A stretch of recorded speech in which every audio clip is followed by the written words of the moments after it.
यहाँ जैसे कंस को पता चला कि उसका 8वां काल उसने जन्म ले लिया है, गोकुल में वह जन्म ले चुका है। जब योग शक्ति से यह बात पता चली, बड़े ही क्रोध में आया। उसने क्या किया कि अपने सारे निश्चरों को कहा कि जाओ ब्रज में, और ब्रज में जितने भी नवजात शिशु तुम्हें मिले उनको मार देना। सभी निश्चर गए मारने के लिए, शिशुओं को मार के भी आए। जब वापस आए, कंस ने पूछा क्यों सभी शिशुओं को मार दिया।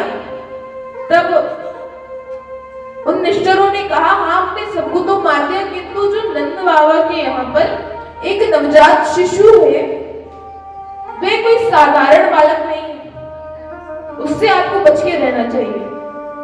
तो कंस को संदेह हो गया कहीं वही तो उसका 8वां काल नहीं। तब उन्होंने पूतना को बुलाया। पूतना से कहा कि जाओ तुम नंद बाबा के महल में जाओ, और उनके यहाँ पर जो एक नवजात शिशु है तुम्हें उसको मारना है। तब जब पूतना से ये कहा तो पूतना ने बोला क्यों।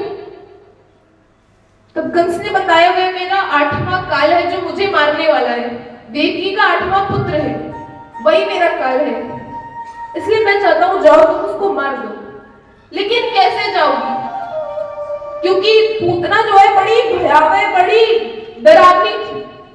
18 किलोमीटर लंबा चौड़ा उसका वास्तविक शरीर था, एकदम काली भयानक कि कोई भी देखे डर जाए, इतनी भयानक थी। तो पूतना से कहा तुम्हें मारना है लेकिन जाओगी कैसे। एक काम करना, तुम ना भेष बदल कर जाना, गोपी का रूप लेकर के जाना और घूंघट डाल लेना। क्यों? क्योंकि इसलिए ऐसा कंस ने कहा क्योंकि घूंघट डालने से ना, घूंघट में ना बड़े बड़े काम हो जाते हैं, पता नहीं चलता।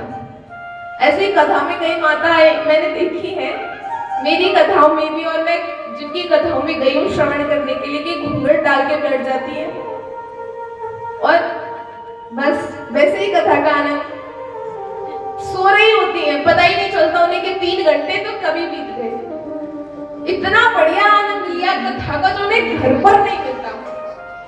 क्यों? घर पर रहेंगी तो क्या होगा, 2-4 काम करना पड़ेगा, पति की सेवा, बच्चों की सेवा। इसलिए कथा में आ जाओ, कोई काम नहीं करना, बस एक काम,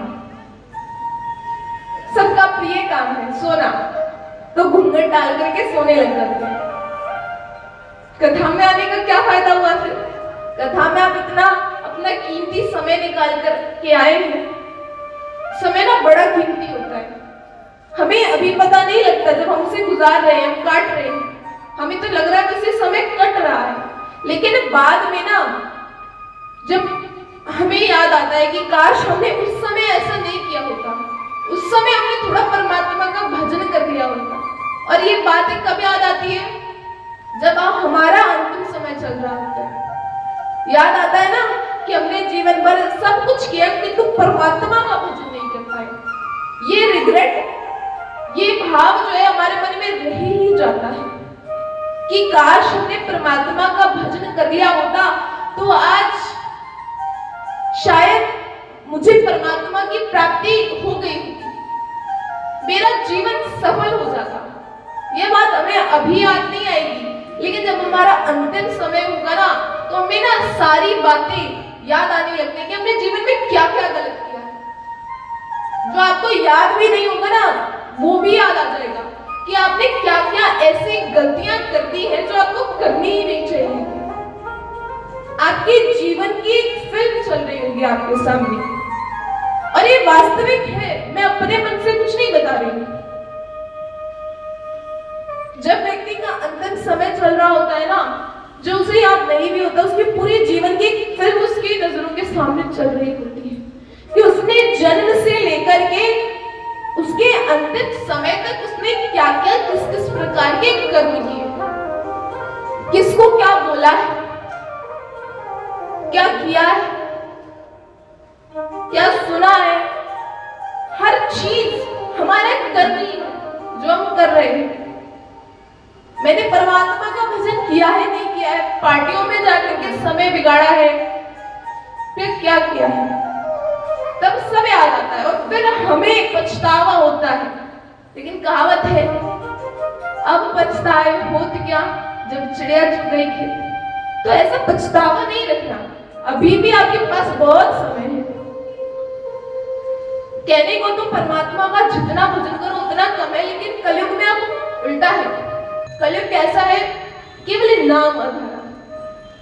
आपने अगर कभी पहले भी कथाएं सुनी हो या कभी टीवी वगैरह देखा हो, रामायण वगैरह आती थी ना कोरोना में, देखियो तो आपको पता होगा कि कलयुग में क्या पहले क्या होता था कि जो ऋषि मुनि होते थे वे भगवान का कितना कितना भजन करते थे, उनको कितने कितने युग बीत जाते थे भजन करते करते, समाधि में बैठे बैठे इतने इतने युग बीत गए, इतने इतने इंद्र बदल गए कि उन्हें फिर भी मुक्ति नहीं मिली।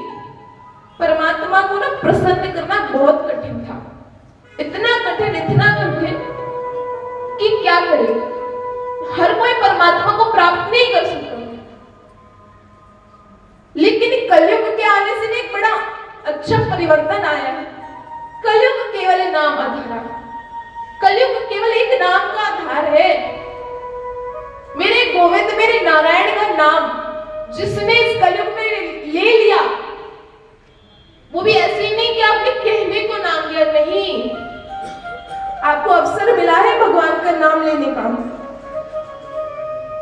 क्या किसी कुत्ते बिल्ली को अवसर मिलता है भगवान का नाम लेने का? नहीं, वो तो भौ भौ म्याऊं म्याऊं करते ही रह जाते हैं।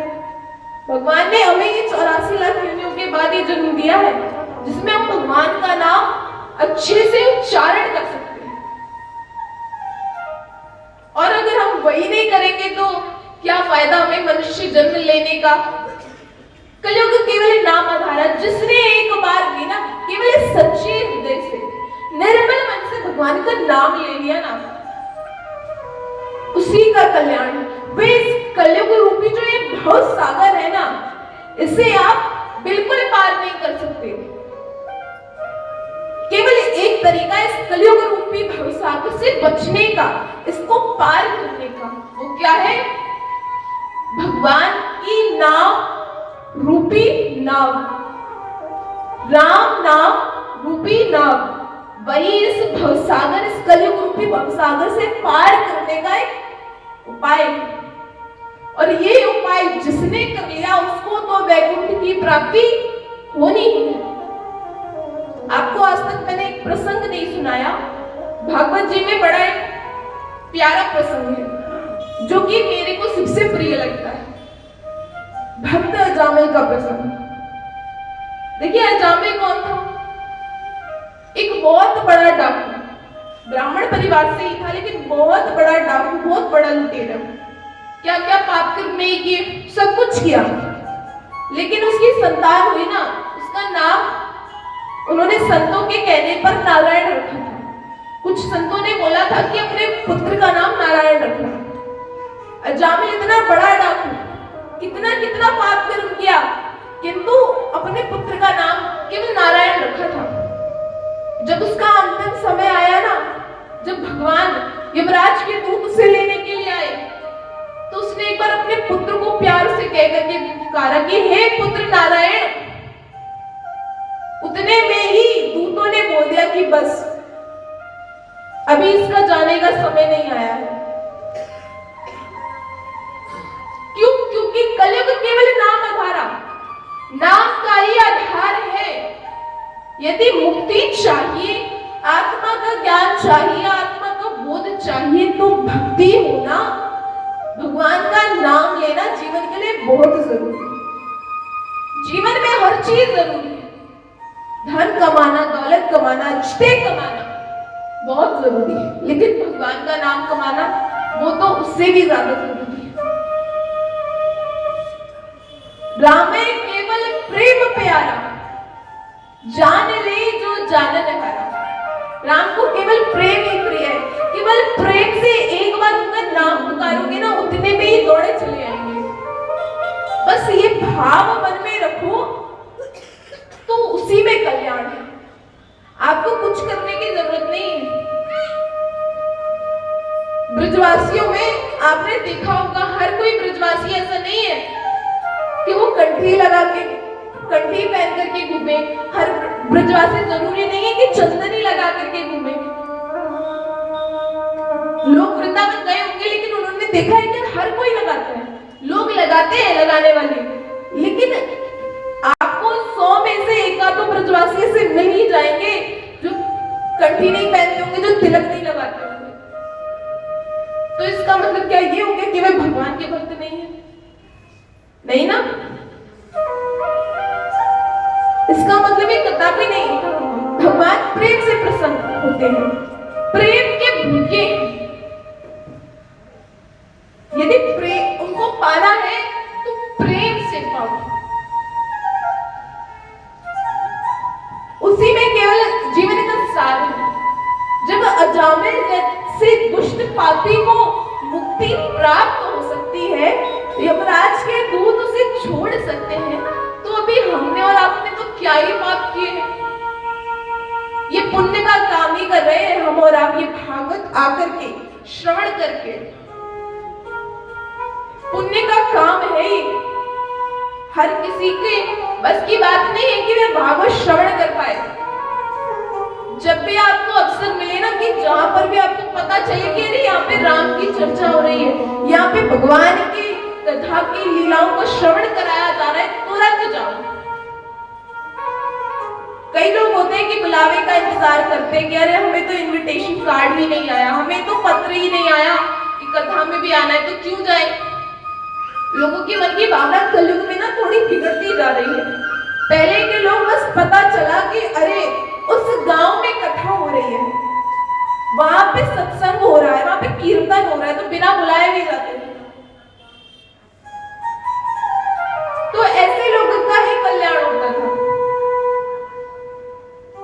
तो हमारे मन में ना प्रभु के प्रति एक भावना रखो, प्रेम की भावना, रिश्ता बनाओ। क्योंकि हम यदि भगवान को भगवान समझते हैं ना, तो हम बस उसी प्रकार से भगवान की पूजा करते हैं। रिश्ता बनाओ, प्रेम का रिश्ता। उनको अपना परमेश्वर मानो, स्वामी मानो, कुछ भी मानो, लेकिन तो रिश्ता बनाकर के उनसे प्रेम करोगे ना, तो वो भी उस प्रेम के बंधन में ना आपसे बंधने के लिए मजबूर हो जाएंगे। और उनको प्रेम के बंधन में जिसने बांध लिया ना, भगवान उसके बल ना एक बिना नहीं रह सकते, एक क्षण नहीं रह सकते उस व्यक्ति के बिना। तो अपने मन में ना ऐसा भाव हम और आपको ना सदैव बना करके रखना चाहिए, तभी हमें मुक्ति प्राप्त होगी, हमारी आत्मा का बोध होगा। प्रेम से बोले जय जय